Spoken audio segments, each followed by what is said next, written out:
ಬಲಪಡಿಸೋಸ್ಕರ ಯುವಕರನ್ನ ನೀವು ಸೆಳೆಬೇಕಂತ ಸರ್ಕಾರ ನಿಮ್ದು ಅದು.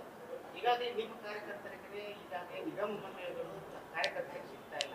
ಇದ್ರ ಕಡೆ ಈಗಾಗಲೇ ನೀವು ತಮ್ಮ ಸರ್ಕಾರಕ್ಕೆ ಯಾವ ರೀತಿ ಸಲಹೆ ನೀಡ್ತೀರಿ ಮತ್ತು ತಮ್ಮ ಯುವಕರಿಗೆ ನಿಷ್ಠಾವಂತ ಕಾರ್ಯಕರ್ತರಿಗೆ ಸರ್ಕಾರದಲ್ಲಿ ಭಾಗಿದಾರಿ ಆಗುವಂತ ವ್ಯವಸ್ಥೆ ಯಾವ ರೀತಿ ನಾವು ಇಲ್ಲ, ಈಗಾಗಲೇ ಅನೇಕ ಕಡೆ ನಿಗಮ ಮಂಡಳಿ ಸ್ಥಾನಗಳನ್ನ ಭರ್ತಿ ಮಾಡಿದ್ದಾರೆ.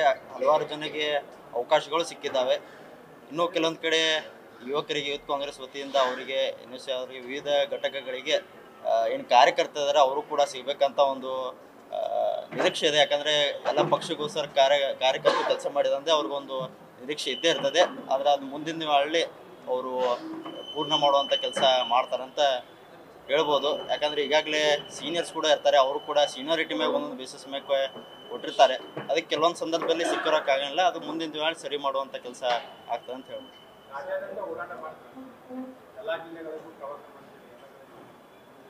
ಈ ಪಕ್ಷ ನಮಗೆ ಇಂತಿಷ್ಟು ಇನ್ಚಾರ್ಜ್ ಆಗಿರ್ಬೋದು ಜವಾಬ್ದಾರಿಯನ್ನು ಕೊಡ್ತಾರೆ.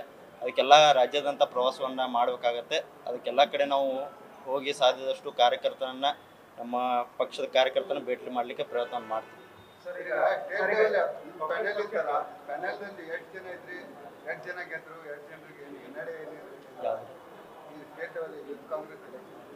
ಸ್ಟೇಟ್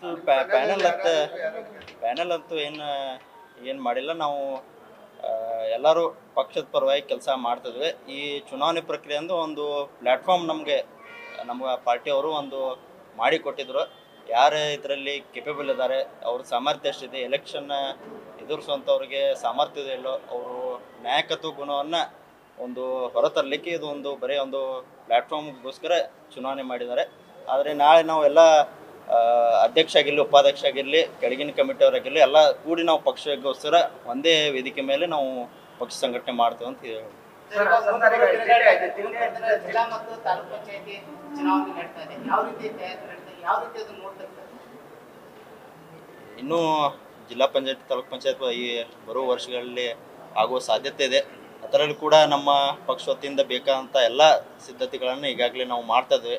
ಗ್ರೌಂಡ್ ಮಟ್ಟದಲ್ಲಿ ಕಾರ್ಯಕರ್ತರನ್ನು ಆ್ಯಕ್ಟಿವ್ ಮಾಡಿ ಎಲ್ಲ ಮುಖಂಡ ಜೊತೆ ಚರ್ಚೆ ಮಾಡಿ ಯಾರು ಸೂಕ್ತವಾದ ಅಭ್ಯರ್ಥಿ ಆಯ್ಕೆ ಆಗಿರ್ಬೋದು, ಅಲ್ಲಿ ಏನೇನು ಸ್ಟ್ರಾಟಜಿಗಳನ್ನು ನಾವು ಗ್ರೌಂಡ್ ಮಟ್ಟದಲ್ಲಿ ಮಾಡಬೇಕಂತ ಎಲ್ಲ ಕೂತು ನಮ್ಮ ಎಲ್ಲ ಹಿರಿಯರು ಕೂಡ ವರಿಷ್ಠರು ಕೂಡ ಎಲ್ಲ ಅದನ್ನ ಚರ್ಚೆ ಮಾಡಿ ಮುಂದಿನ ದಿನ ತೀರ್ಮಾನ ತಗೋತಾರ ಅಂತ ಹೇಳ್ಬೋದು.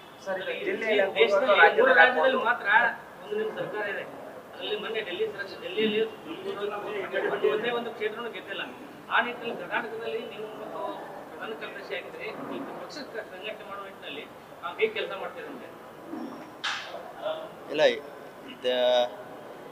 ನಮ್ಮ ರಾಜ್ಯದಲ್ಲಿ ಯುವಕರು ಕೂಡ ನಮಗೆ ಸಾಥನ್ನು ಕೊಟ್ಟಿದ್ದಾರೆ. ಅಂದಾಗ ಮಾತ್ರ 137 ಸ್ಥಾನಗಳನ್ನು ನಾವು ಗೆಲ್ಲಲಿಕ್ಕೆ ಸಾಧ್ಯವಾಯಿತು. ಮತ್ತು ಆ ತಕ್ಕಂತೆ ಕೂಡ ನಮ್ಮ ಸರ್ಕಾರವು ಯುವಕರನ್ನು ಕೈ ಹಿಡುವಂಥ ಕೆಲಸ ಯಾವತ್ತಿದ್ರೂ ಮಾಡಿದೆ. ವಿವಿಧ ವಿದ್ಯಾರ್ಥಿಗಳ ಸಂಬಂಧಪಟ್ಟಂಥ ಸಮಸ್ಯೆ ಆಗಿರ್ಬೋದು, ಮತ್ತು ಅದೇ ರೀತಿ ಯುವಕರಿಗೆ ಸಂಬಂಧಪಟ್ಟಂಥ ನೌಕರಿ ಸಿಗಲಾರ್ದಕ್ಕೆ ಸ್ಟೈಫಂಡ್ ಕೊಡೋದಾಗಿರ್ಬೋದು, ನಮ್ಮ ಅನೇಕ ಯೋಜನೆಗಳನ್ನು ನಿರಂತರವಾಗಿ ಕೊಟ್ಕೋತ ಬಂದಿದ್ದಾರೆ.